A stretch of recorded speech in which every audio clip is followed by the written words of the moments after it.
Mahkamah Konstitusi tidak bisa menentukan batas usia perkawinan yang tepat bagi perempuan karena MK meminta DPR untuk segera mengubah batas usia dalam Undang-Undang Perkawinan dan juga memberikan tenggat waktu selama 3 tahun.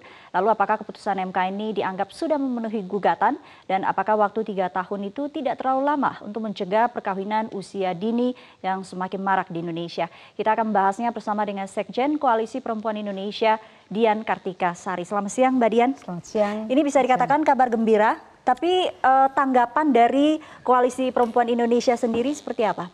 Kabar gembira yang harus ditindaklanjuti cukup keras ya, karena pertama memang harapannya kan putusan itu dikabulkan semuanya, tapi hanya sebagian karena di redaksi petitumnya, permohonannya itu kan diminta supaya frasa 16 tahun tidak mengikat dan bertentangan dengan hukum kecuali dibaca 19 tahun. Karena supaya sama dengan laki-laki. Tapi kemudian Mahkamah Konstitusi menyatakan bahwa open legal tidak bisa menyatakan usianya. Walaupun Mahkamah Konstitusi pernah menentukan lain terhadap kasus pengadilan anak, tapi pijakannya adalah ada beberapa pijakan yang digunakan untuk itu. Jadi itu baiklah kita terima itu, maka kita harus ke depan harus berjalan menuju para pembuat undang-undang. Iya, ini artinya kan putusannya menggembirakan, tetapi kan pekerjaannya masih panjang karena memang MK nggak punya wewenang untuk menentukan batas usia perkawinan gitu. Perjalanannya masih jauh, Anda lihat? Mestinya kalau lihat seluruh argumennya tidak perlu terlalu jauh. Itu sebabnya mesti dibaca ulang dan menyamakan persepsi dengan para pembuat hukum. Kalau pembuat hukumnya punya persepsi yang sama dan sesungguhnya itu tidak terlalu berat untuk mengubah karena memang dasarnya cukup jelas ya. Perbedaan usia ini diskriminasi antara laki-laki dan perempuan dan itu bertentangan dengan pasal 27 Undang-Undang Dasar. Jadi mestinya mudah. Tapi itu akan menjadi perjuangan untuk menyamakan persepsi. Itu yang paling akan menjadi perjuangan nanti. Kalau Anda lihat 3 tahun yang ditetapkan oleh MK untuk DPR merevisi undang-undang atau menentukan batas usia ini kelamaan tidak sih? Itu dia. Makanya kalau mendengarkan teman-teman pemohon, kenapa harus 3 tahun, kenapa nggak lebih cepat? Karena menunggu 3 tahun akan lebih banyak korban yang jatuh gitu ya.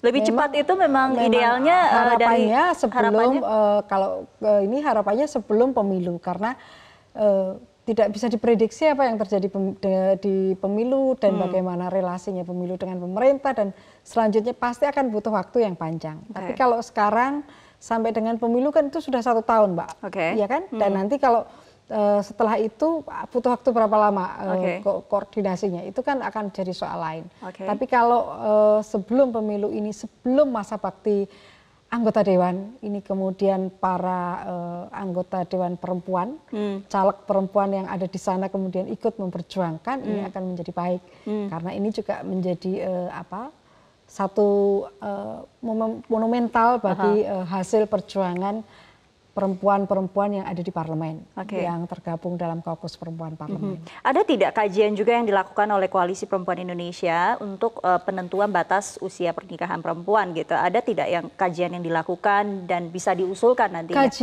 Kajian sudah dimasukkan di sana dan itu bukan hanya kajian dari situasi yang ada, tapi juga kesaksian-kesaksian ahli oleh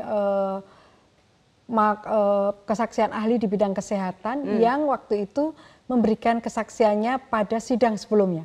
Jadi kan sebelumnya sudah ada tuh permohonan di tahun 2014 sampai 2015. Jadi di proses persidangan perkara nomor 30 dan 74 itu ada banyak saksi ahli dan itu sudah dimasukkan kembali sebagai bukti dan lampiran dari permohonan yang ini. Idealnya usia berapa, Bu Dian?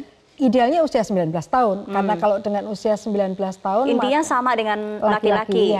Karena kemudian negara akan mencapai target untuk menghentikan persalinan remaja. Secara hukumnya akan menghentikan perkawinan remaja karena persalinan remaja itu kalau di dalam definisinya adalah usia 15 sampai 19 tahun. Jadi itu akan kemudian membantu pemerintah juga mencapai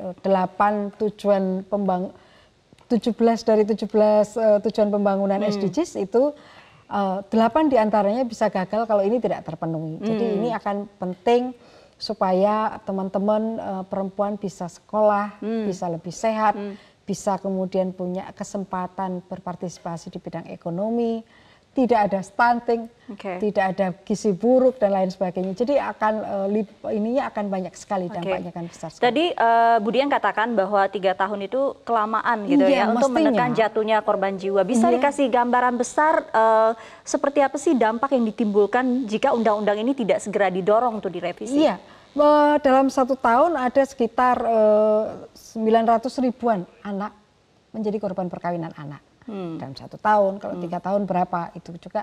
Dan kita akan ada juga korban karena anak-anak yang dilahirkan dari anak-anak yang mengalami perkawinan anak. Ini stunting akan terus berjalan, kemudian kemiskinan akan terus berjalan. Jadi korbannya akan terus berjatuhan dan cita-cita mewujudkan kualitas sumber daya manusia yang baik juga tidak akan tercapai. Selain mengajukan gugatan kepada MK, ada upaya lain tidak? Kemudian mengedukasi masyarakat karena memang ada beberapa daerah yang masih memegang norma budaya yang sangat kuat gitu bahwa perempuan ketika beranjak dewasa sudah layak nikah seperti itu. Ya, ada banyak yang dilakukan. Pertama, kalau secara hukum sebenarnya Koalisi Perempuan bersama kawan-kawan perempuan lainnya juga mengajukan Perpu supaya diterbitkan Perpu. Tapi di sisi lain bersama-sama dengan Kementerian Pemberdayaan Perempuan itu ada serangkaian kegiatan yang kita mengerjakan apa dan Kementerian Pemberdayaan Perempuan melakukan apa gitu ya. Kita punya modul-modul untuk pelatihan di komunitas, lalu juga kita melakukan dialog-dialog dengan tokoh agama dan tokoh masyarakat. Di samping itu Kementerian Pemberdayaan Perempuan juga punya pusaka, pusat pemberdayaan keluarga, punya forum anak untuk memberdaya. Jadi semua sebenarnya bergerak. Sudah berjalan paralel gitu ya? Berjalan paralel, termasuk mendiskusikan dengan para hakim apa masalahnya untuk memberikan putusan yang lebih baik. Gitu. Baik, terima kasih Bu Dian Kartikasari, Sekjen Koalisi Perempuan Indonesia sudah hadir di Metro Siang.